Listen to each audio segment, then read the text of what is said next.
আজি ইংৰাজী 23/3/2024 তাৰিখে চীনামৰা মুৰমুৰীয়া হাতীগড় আৰু বাগধৰা শাখা বাগিচাৰ শ্ৰমিক ৰাইজে চীনামৰাৰ অফিচৰ সন্মুখত প্ৰতিবাদী কাৰ্যসূচী ৰূপায়ণ কৰে। পূৰ্বতে 1/1/1969 শ্ৰমিকৰ সংখ্যা মতে যিমান শ্ৰমিক থাকিব লাগে তাতকৈ বহু স্থায়ী শ্ৰমিক কমাই দিয়া হ'ল। বৰ্তমান বাগিচাত স্থায়ী শ্ৰমিকৰ সংখ্যা মুঠ 2064 হৈ আছে। বাকী কামৰ পৰা যিসকল শ্ৰমিকৰ নাম কাটিলে, অৱসৰ গ্ৰহণ কৰিলে অথবা মৃত্যুবৰণ কৰিলে, তেওঁলোকৰ পৰিৱৰ্তে মানুহ নিয়োগ নকৰাত শ্ৰমিকৰ পৰিয়াল কেইবাটাই জীৱন নিৰ্বাহত বহু কষ্ট পাবলগীয়া হৈছে। অন্যান্য বাগিচাত শ্ৰমিক 250 টকাৰ দৈনিক হাজিৰা পায়। উপৰিও বাগিচাৰ ফালৰ পৰা সকলো সা-সুবিধা পায়, যেনে ৰেচন, মেডিকেল, চাউল, পইচা, খৰি, ঘৰ ভাড়া, ঘৰ মেৰামতি ইত্যাদি। সুবিধা নোপোৱাত আজিৰ পৰা 2 ঘণ্টা ধৰি কৰ্মবিৰতিৰ কাৰ্যসূচী কৰে। কিন্তু অসম চাহ নিগমৰ অধীনত থকা শ্ৰমিকে মাত্ৰ 250 টকা পায়। তথাপিও বাগিচাখনৰ অৱস্থালৈ চাই শ্ৰমিকসকলে কাম কৰি আছে। কিছু শ্ৰমিকৰ ঘৰত এজনো স্থায়ী আছে। যদি এনেকৈ মানুহ কমাই গৈ থাকে, এদিন বাগিচাৰ স্থায়ী শ্ৰমিকসকল বাগিচাৰ সম্পাদক হৈ লাজ লাগিছে। আজি যিটো অৱস্থা চৰকাৰৰ, যিটো আমি হেমাহি দেখিছোঁ কংগ্ৰেছৰ দিনতো কৈছিলে যে আমাৰ বাগান উন্নত হৈ যাব, তোমালোকৰ বাগানৰ সব সমস্যা ক্লিয়াৰ কৰি দিম। কিন্তু আজি তাৰিখৰ পৰা আমাৰ একো সমস্যা নহ'ল। তাৰপিছত বিজেপি চৰকাৰ আহিলে। বিজেপি চৰকাৰে কি কৰিছে? আমাৰ আজি লাহে লাহে কৰি কৈছে যে কি আমি চবক বোলে ভাল কৰি দিম, উন্নত দিশত লৈ আহিম। কিন্তু আজিৰ দিনত কি হৈছে? আমাৰ সমস্যা এনেকৈ হৈছে, মানুহে কান্দিবলগীয়া হৈছে বেংকত গৈ।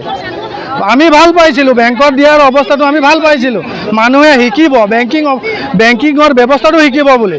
কিন্তু আজি যি দুৰৱস্থা হৈছে, আজি ফাগুৱাৰ দিন, আমাক ফাগুৱাত আগতে কি হৈছিলে, আমাক এডভান্স এটা দিছিলে, দৰমহাৰ লগতে টকা 200 বা 300 টকা দিছিলে মানুহক, ল'ৰা ছোৱালীৰ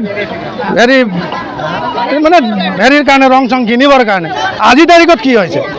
নিজৰ 1072 টকা পইচাটোকে আজিৰ পৰা দিব পৰা নাই, আৰু দিছে সন্ধিয়া দিবলৈ বাধ্য। আজিতো জানে, নিজে চৰকাৰে জানে নাই যে আজি শনিবাৰে 4th ছেটাৰডে বেংক বন্ধ থাকে বুলি। শুকুৰবাৰ সন্ধিয়া যদি 6:04 পইচা সোমায়, মানুহে কেইটা বজাত পইচা ওলাব?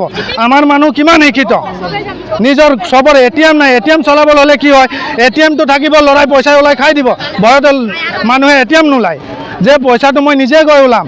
1070 টকা পইচাৰ ভিতৰতে মানুহে ল'ৰা ছোৱালী পঢ়া শুনা আদি কৰি কিমান কষ্টৰে দিন কটাবলগীয়া হৈছে।